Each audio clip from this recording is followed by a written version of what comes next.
Meu nome é Renato Aquino, eu sou líder de back-end aqui na Leve e eu vou tentar explicar um pouco do nosso uso de tracing e o que é tracing, basicamente, para poder, se no final da apresentação aqui vocês terem entendido mais ou menos o que a gente usa de tracing, para que serve e como que é passado o contexto das coisas entre aplicações, o meu objetivo foi alcançado. Eu não vou tentar me aprofundar muito, até porque 30 minutos não dá para ser tão profundo, né?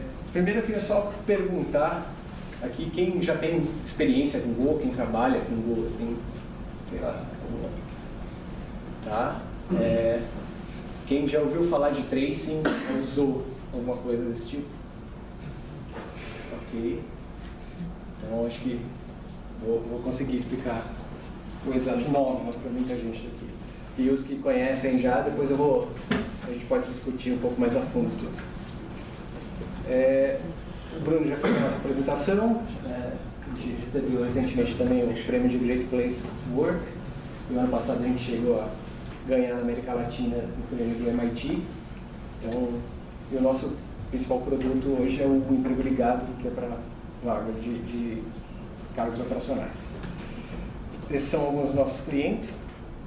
O pessoal tem bastante giro de funcionários e tudo mais, então isso é o que a gente foca. São empresas que têm grande número de contratações ao ano.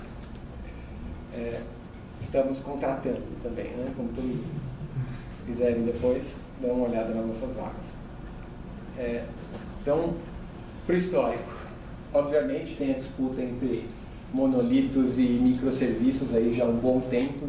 Não vou discutir qual é melhor, qual é pior. Eu acho que tem vantagens em cada um deles e desvantagens em cada um deles. Para todo mundo que está hoje na nuvem, eu acho que o sistema de microserviços tem sido mais adotado. Em Go tem sido bem comum, inclusive, essa parte de microserviços. Mas o que acaba acontecendo para a gente depois que você divide uma aplicação dessa, como que você consegue acompanhar a comunicação entre as partes? Porque uma coisa é quando está bonitinho, assim, 4 linhas de comunicação.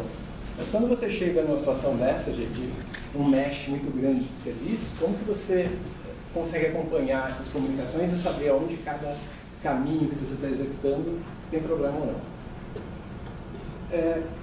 Seria basicamente transformar o que você tem de comunicação entre um serviço de candidato, por exemplo, tentando autenticar ou mandar um e-mail de troca de senha ou alguma coisa assim, e entender esse fluxo, como está do lado direito, de uma forma temporal e na correlação entre eles.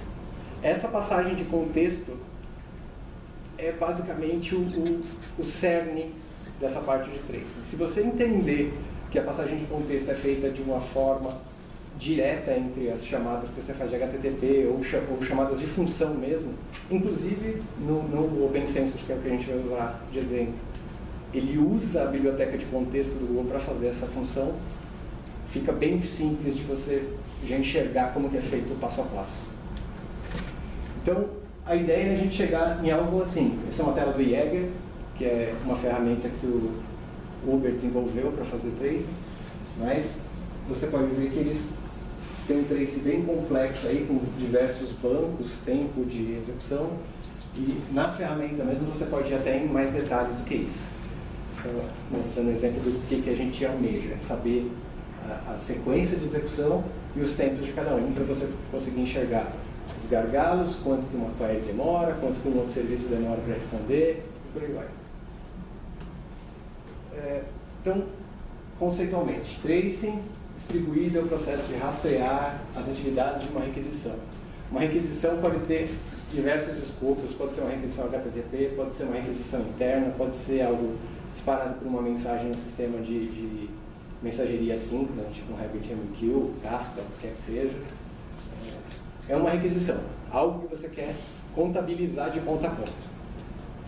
E, no caso, tem as informações de o que você pode fazer com elas, né?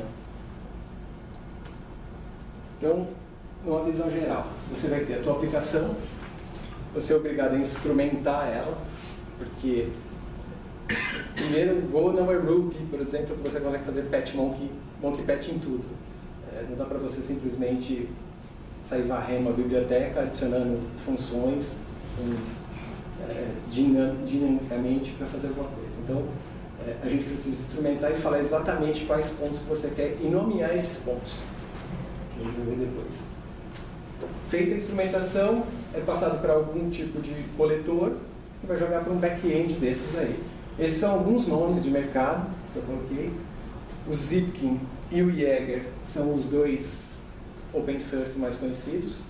O Zipkin foi criado pelo Twitter e o Jaeger foi baseado no Zipkin e no projeto Dapper. Aliás, ambos foram baseados nesse paper Dapper do Google, que obviamente eles não publicam o que é o produto, mas eles publicaram um paper a respeito da teoria de como eles fazem o trace.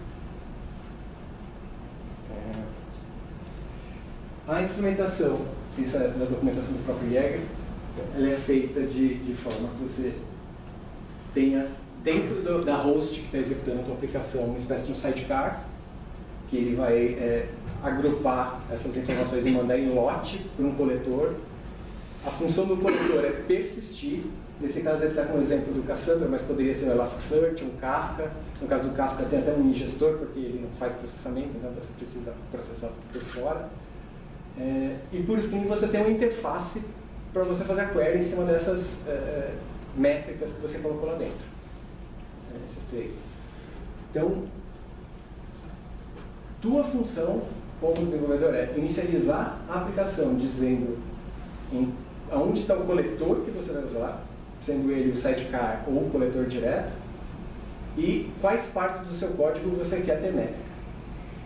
Então, é importante que, por exemplo, se você tem uma função que simplesmente vai te retornar um cálculo de 1 mais 1, talvez não faça sentido para você colocar uma métrica naquilo. Mas algo que é um pouco mais complexo, que você quer entender o quanto que aquilo está tomando de tempo da tua requisição ou de processamento, você consegue executar especificamente, marcar especificamente o que você quer contabilizar. Então, a terminologia que eles usam. Trace é uma coleção de spans. Quer dizer, e spam, uma operação em um trace. Então, o trace é simplesmente um conjunto de operações. Marcações de início e fim de alguma coisa onde você dá um nome. Mas, para ser feita toda essa hierarquia das coisas, a gente tem que passar o contexto de quem era o pai de cada trace, mais o tempo, a gente consegue determinar qual foi a hierarquia de chamada dessas coisas. Sampler é o cara que determina no meio do teu código se um spam, se um trace vai ser efetivamente persistido ou não. Por quê? Fazer o registro de 100% da atividade em um ambiente de produção é muito insano. Às vezes a gente não consegue nem operar efetivamente tudo que a gente precisa, ainda desviar recurso computacional para fazer tracing talvez não seja a melhor opção. Então, a gente tem opções de tracing logarítmicos, ou percentual mesmo, dizendo, olha, eu quero 80% só dos traces registrados e a partir de então 20% é descartado, por exemplo. É importante ter essa noção porque tem alguns roadmaps que colocam o trace com avaliação dinâmica como parte do desenvolvimento. Então a ideia de um sampler dinâmico é que ele observe se tem muita variação dentro da tua API, se não tiver muita variação, de repente ele diminua o percentual de sampling que ele está fazendo. E o exporter é a parte de código que efetivamente manda para o teu back-end de avaliação. Então, como que eu inicializo isso em Go? Não sei, tá meio difícil de ver aí, no fundo. Não sei se eu consigo botar isso. Aqui eu tenho um exemplo de simplesmente importando o Jaeger, que é a nossa biblioteca em Go para esse back-end, o trace, e estou inicializando e jogando o endereço do coletor. Só isso, dando nome também para esse serviço, que é importante para a gente saber de quem veio o quê. No caso de um servidor HTTP, toda vez que ele recebeu uma requisição, você vai querer saber o que ele recebeu, quanto tempo demorou, e tudo mais. Para fazer o rastreamento disso, depois de inicializado o tracer padrão, e ele é uma variável global da biblioteca, infelizmente, você simplesmente precisa decorar o teu handler de uma função genérica de todas as funções com esse OCHTTP handler. Então, retornando esse cara com essa, decorando, envelopando o teu handler padrão, ele já vai ser tratado toda vez que inicializar e concluir uma requisição. No caso, a gente Go tem que instrumentar tudo, então eu preciso falar também como que eu vou operar quando eu faço uma requisição HTTP. Então, eu estou encadeando entre os serviços essa informação. Como que eu faço? Passando um transport diferente para um HTTP client. Não sei se o pessoal já está também habituado a usar HTTP client assim, ou usando o default client da biblioteca, mas simplesmente colocando esse tracer de spam annotation, ele já vai funcionar. Um genérico, por exemplo, eu não estou fazendo requisição para ninguém, não estou recebendo requisição de ninguém, mas eu quero rastrear o tempo que a minha função está demorando para executar tal tipo de coisa. No início de uma função, você pode passar, aliás, importante antes disso, sempre passando contexto, para a gente poder saber o encadeamento de cada um. Se eu inicializei esse spam, seria minha unidade de medida desse rastreamento. Toda vez que eu inicializo ele me retorna um outro contexto, demarcando o parente dele, o pai dele e ele próprio para a cadeia de execução. Por isso é importante, depois que eu inicializar, eu vou repassar para a minha próxima função esse novo contexto. E o defer, que ao terminar a tua função, vai ser executado para contabilizar o final desse spam, desse bloco de execução. Outra coisa que a gente costuma fazer, muito query, nesse caso aí eu estou falando do exemplo do PostgreSQL. No Go, a gente usa um string para identificar o registro do driver do banco de dados. Então, quando eu importo com aquele dash a libpt, ela está registrando a string PostgreSQL para o driver específico do Postgres. Nesse caso, eu estou passando para o OCSQL o driver que eu quero fazer o envelopamento e ele vai me retornar uma string aleatória, que vai ser a identificação do driver do OCSQL envelopando o Postgres. Então, a partir daí, todas as funções que a gente chamar da biblioteca SQL padrão vão estar, na verdade, chamando desse cara antes para depois fazer a execução do próprio driver. Então, ele faz um wrapper, um proxy, no caso das funções, para registrar tudo isso aí, que é executado. E, mais uma vez, todas as queries precisam ser feitas com passagem de contexto, senão o driver não vai saber de que contexto veio nem para onde vai quando é feita a execução. Outras integrações que a gente já tem no caso do OpenCensus, que é meio que fácil de usar, mas aí depende da tua necessidade. CAD como entrada, main cache, Mongo, Redis, o pessoal de Ruby adora Redis, né? E algumas outras coisinhas. Não oficiais devem ter muitas outras. Então, eu tenho um exemplinho de uso disso. Deixa eu ver. Eu estou executando o Jaeger, a interface do Jaeger aqui local com Docker.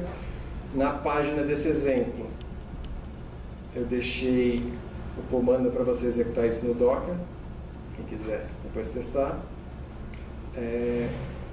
E com esse código que eu tenho aqui na main, eu vou simplesmente tentar rodar um Fibonacci, registrando todas as recursões dele para a gente ver como é que fica nessa interface. Então, vou passar rapidinho aqui pelo código de tudo, como eu tinha falado antes. Inicialização, eu estou usando o exporter do Jaeger, como tinha colocado lá no slide. Estou simplesmente adicionando aqui uma tag que vai ser colocada a todos os spams que eu enviar. Eu poderia colocar, sei lá, o review do GitHub dessa versão que você fez, algo do gênero, para identificar se teve diferença ou não de uma versão para outra. e inicializo um HTTP client padrão só para ser utilizado em todas as minhas demais funções. Aqui é onde eu registro esse exporter que eu tinha declarado, e eu tenho também um exporter aqui para colocar no console, só para a gente ver o trace no console antes dele ser enviado para o Jaeger. O main é simplesmente um mux para essa rota FIB. Estou envelopando, como eu tinha dito, ou fazendo um proxy do MUX com o HTTP e inicializando o servidor. E aí, minha função padrão vai só receber um parâmetro rank, todos os tratamentos de erro aqui padrão, e chamar essa FIB-calc, que vai ser a que a gente faz no início do spam, com a contagem, depois na recursão, teoricamente, esse cara vai ser repassado e a gente vai conseguir ver. Então, vamos lá.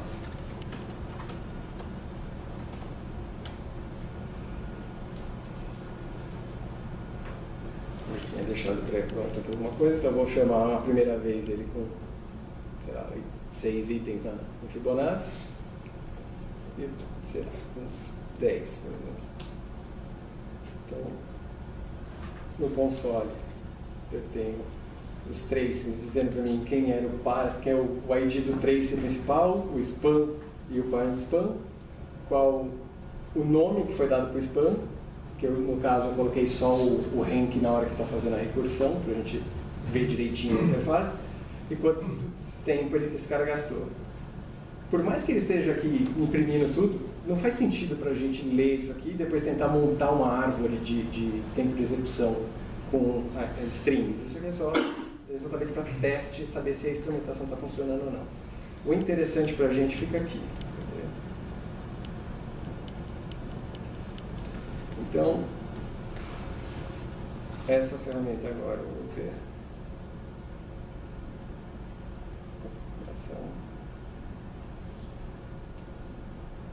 Eu tenho todos os dois traces que foram executados. O de 6 itens me deu 26 spans e o de 10 itens me deu 178 spans. Ou seja, ele chamou 178 vezes aquela função de forma recursiva para chegar no resultado de um Fibonacci de 10. Se a gente for observar o detalhe das chamadas, eu vou ter toda a sequência do que foi feito. Então, para o Fibonacci de 6, eu tenho o de 4 e o de 5. Ele vai ter a hierarquia toda. E assim por diante. O de 4 é o de 2, o de 3, o de 2 é 0 e 1, por exemplo. O interessante é a gente ver a sequência toda, não foi feito nenhum tipo de paralelização e tudo mais, então a execução desses caras aqui é completamente direta, né? Não tem paralelismo nenhum. O interessante aqui também é, no momento que ele criou um novo span, só depois que ele terminou a execução desse subgrupo, é que a gente tem essa visualização aqui diferente de ordem. Eu terminei a chamada de recursão, então você tem as grandes aqui. E como eu tinha falado dos detalhes, por exemplo, a gente tem um release aqui no meio de cada um dos spans que eu tinha setado globalmente lá na inicialização do export. Então, esse exemplinho fica disponível para vocês. Uma outra coisa que eu tinha feito, deixa eu ver se eu já... foi esse cara com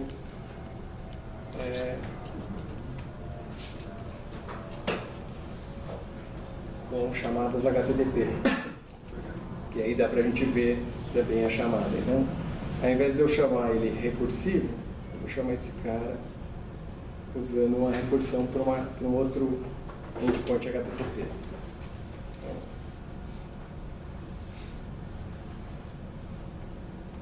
Chamando de novo. Explodir. Explodir.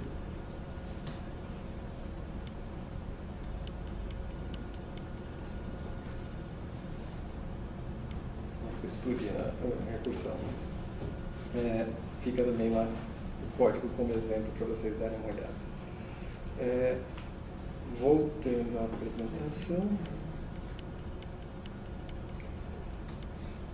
O que a gente acabou pegando aqui de problemas durante a implementação desses tracings nas nossas aplicações? Primeiro que a gente adotou o Open Census E o que a gente queria era usar dois back-ends diferentes, um para o nosso ambiente de teste, ou seja, em testes a gente usa o Jaeger e em produção a gente usa o Datadog.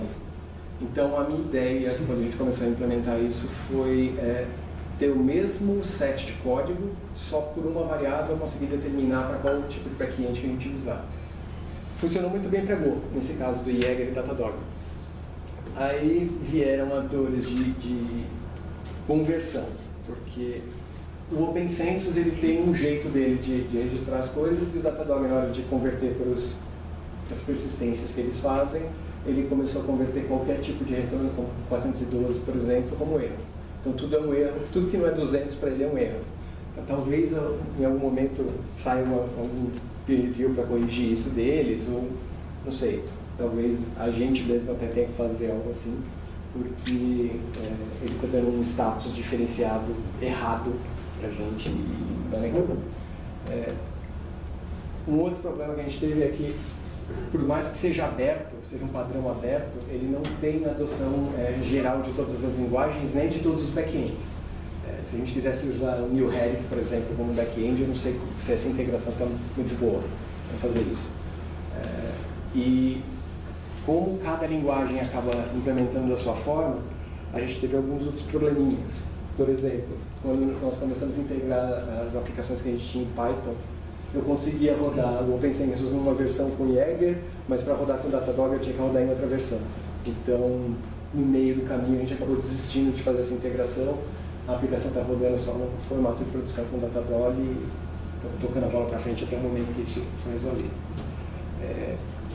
Não é algo simples de resolver, porque às vezes o próprio programador tem, no caso de Python, tem a versão das bibliotecas que ele precisa, a versão da linguagem que ele precisa, e aí para executar um cara de instrumentação ele acaba ficando limitado também a versões de outras coisas. Então é por isso que a gente optou nessa linguagem por não fazer isso. Um outro caso que aconteceu com a gente também é Ruby, por exemplo, a gente não chegou a implementar o OpenCensus, mas ela está instrumentada pelo Datadog, com a lib do Datadog. Então, quando eu faço uma requisição entre as aplicações Go e Ruby, é perdido esse contexto, porque cada um olha para um set de headers diferentes na requisição HTTP. Infelizmente, ainda isso não está normalizado e nem sei se vai ser normalizado, porque o cliente adora um vendor locking, então talvez ele nunca seja integrado. Mas a gente tem alguma luz no fim do túnel, a gente só espera que não seja o trem. O projeto OpenCensus e o OpenTracing estão se unindo agora, virou um projeto da CNCF. Eles estão com a meta de que no próximo release deles ambos já sejam OpenTelemetry. Então isso vai ser interessante para todo mundo, eu acho. Porque uma vez que a gente tem um padrão só, a gente espera que ele pelo menos funcione bem ou não. Então a ideia deles é até setembro lançar o primeiro release de código efetivo para a gente começar a usar Go, Java e acho que .NET, que são os principais deles. Vamos ver como é que vai ficar mais para frente. No roadmap do próprio Jaeger, eles também estão em evolução. É uma ferramenta que está em franco uso dentro do Uber, e o Uber está evoluindo. Então, e uma das que eu achei mais interessante do que eu vi foi esse histograma de latência, porque quando a gente tem um set muito grande de tracing, você não sabe muito bem onde você tem que olhar. Você vai olhar demorou aqui, ok. Onde está um outro? Quando ocorreu esse problema para mim, ele é recorrente ou não é?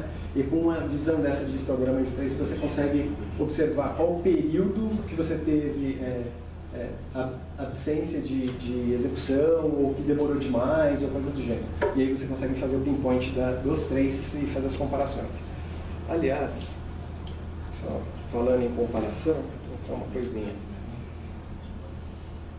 No caso do Fibonacci aqui não faz muito sentido, porque a execução raiz dele é sempre diferente se eu peço números diferentes. Mas eu tenho até a capacidade de observar aonde que está ficando diferente em cada chamada de função os spans que eu estou fazendo.